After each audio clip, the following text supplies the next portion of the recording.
It's Waiver Wire Tuesday. Today on SB Fantasy Football.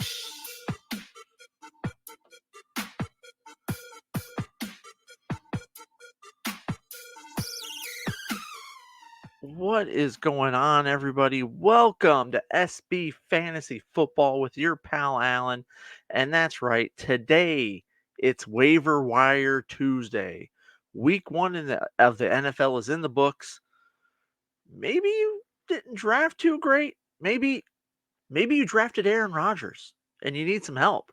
Maybe Aaron Rodgers, jkdobbins. There's several players that are out. Um, you need a little bit of help, or maybe you're one of those who overreacts. Right? Week one's bad. You drafted Joe Burrow and he had an awful week one, like he does every year, and now you're freaking, you're panicking, you don't know what to do, and you're gonna cut Joe Burrow and you're gonna cut ties, and you need some guys to pick up. Well, first of all, don't overreact. Okay, take a breath. It's week one. You're not going to win your league and you're not going to lose your league in week one. Okay. Guys, sometimes it takes a week or two for some guys to kind of get up to speed. Joe Burrow is one of them. He's been bad week one the last several years. So don't freak out. Don't panic. But let's get into a few guys that you can go ahead and pick up. These guys are out there in pretty much all of your leagues, at least 50 something percent. Let's start with the quarterback position. I got three guys for you to look at in the quarterback position.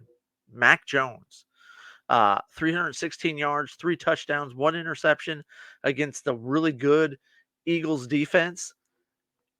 He's out there for you. Now, is he going to light the world on fire every week? No, but I mean, if he does that against a good Eagles defense, he might be all right. Jordan Love. Now, take this with a grain of salt because he did play the Bears, and the Bears do suck. Um, I think it's funny that they Bears go out and just get rolled week one by Jordan Love because everyone was talking about how they're going to be so great this year. Now, again, it's only week one, but still don't think the Bears are going to be that great. But Jordan Love yesterday or Sunday, 245 yards, 3 TDs, looked like a quarterback. Again, playing the Bears, but still looked pretty good. And then, of course, Brock Purdy. Now, Brock Purdy's owned in about 56% of leagues, so he's only out there in about 44%, but 220 yards, 2 touchdowns, came out. Brock Purdy looked good, did what he needed to do. I think this is a guy that is going to get better as the season goes on. Looked really good. I like Brock Purdy. So those three quarterbacks that you guys can target. Let's look at some wide receivers, starting with one of Mac Jones' guys, Kendrick Bourne. 6 catches for 64 yards and two TDs.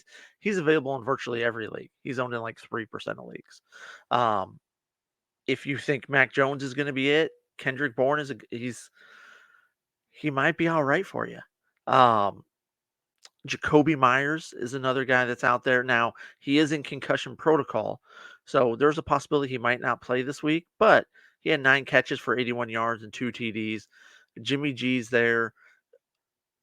Jimmy G he has the potential to support two wide receivers because you got Devontae Adams, Jacoby Myers. He's shown that he can be all right. He can be serviceable. We'll see how he does, but as long as Jimmy G is there and playing, he should be okay. Let's look at the Rams. The Rams got two guys that stood out. Puka Nakua had 10 catches for 119 yards, and Tutu Atwell had 6 catches for 119 yards. Both these guys aren't owned in like virtually any leagues. With Cooper Kupp on the IR, these are the two guys that stood out, especially with like Puka. He did have 15 targets, 10 catches on 15 targets. So Stafford did look his way a lot, and Tutu had 8 targets with 6 catches.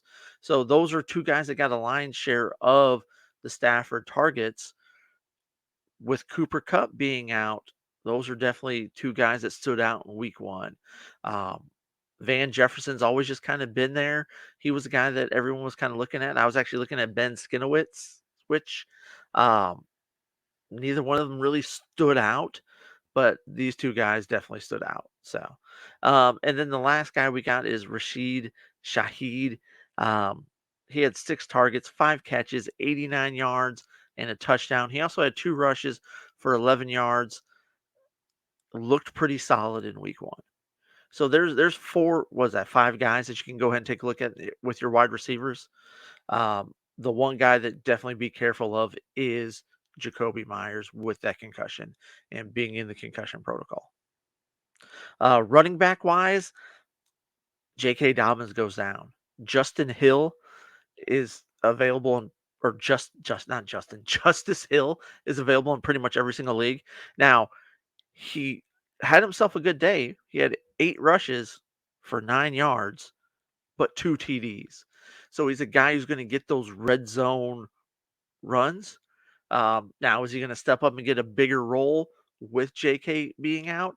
You've also got Gus Edwards there, and they did promote Melvin Gordon off of the practice squad onto the active roster. You're going to see a running back by committee type thing going on there. But with Justice Hill getting those red zone rushes, that is definitely a good sign, a positive sign of some things to come. Don't be dropping anybody who you were expecting to have a good week, like a la Dalvin Cook, right? I think he had like 36 yards rushing and 26 yards receiving, or vice versa. Didn't have the biggest week 1, but he's still new with that system, still learning the playbook, still getting a hang of everything. And you have Brees Hall there, right? But I think Dalvin Cook will get better as the season goes on, especially with Aaron Rodgers being out now. Look for them to run the ball a lot more there in New York. So don't freak out about Dalvin Cook. A guy who shocked me week 1, Joshua Kelly. 16 rushes for 91 yards and a TD. He's only owned in like 6% of your leagues right now.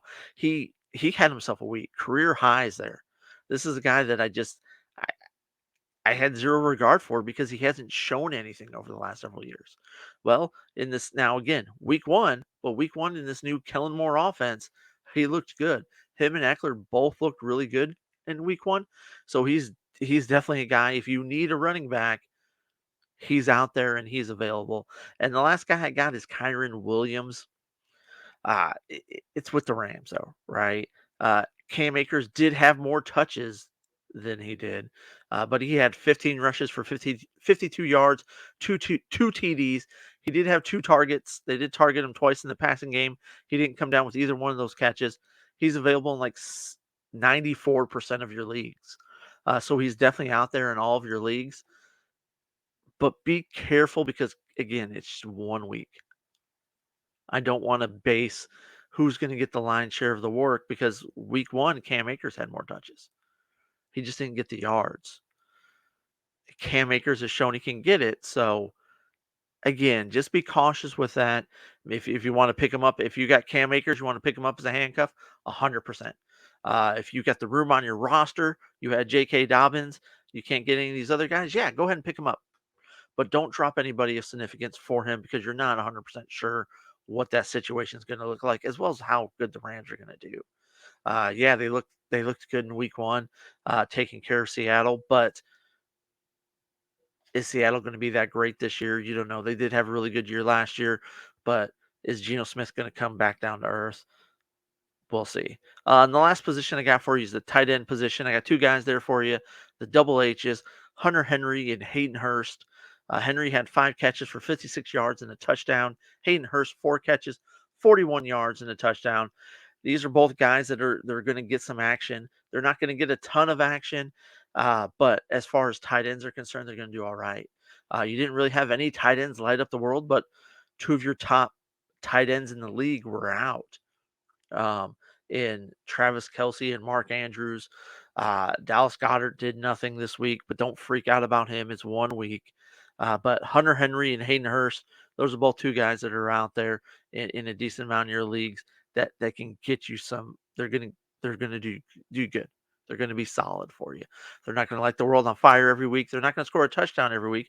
But if they're catching 4 to 5 passes for 40 to 50 yards, that's some pretty decent production out of your tight end position.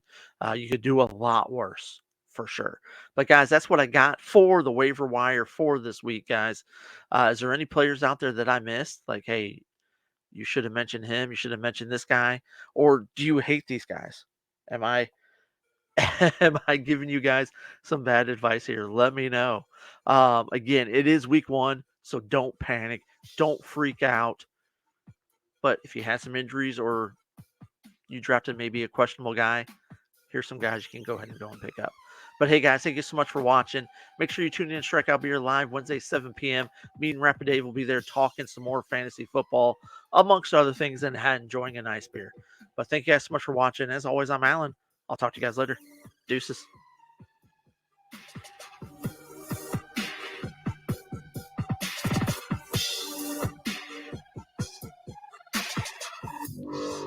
Thanks for listening to SB Fantasy Football.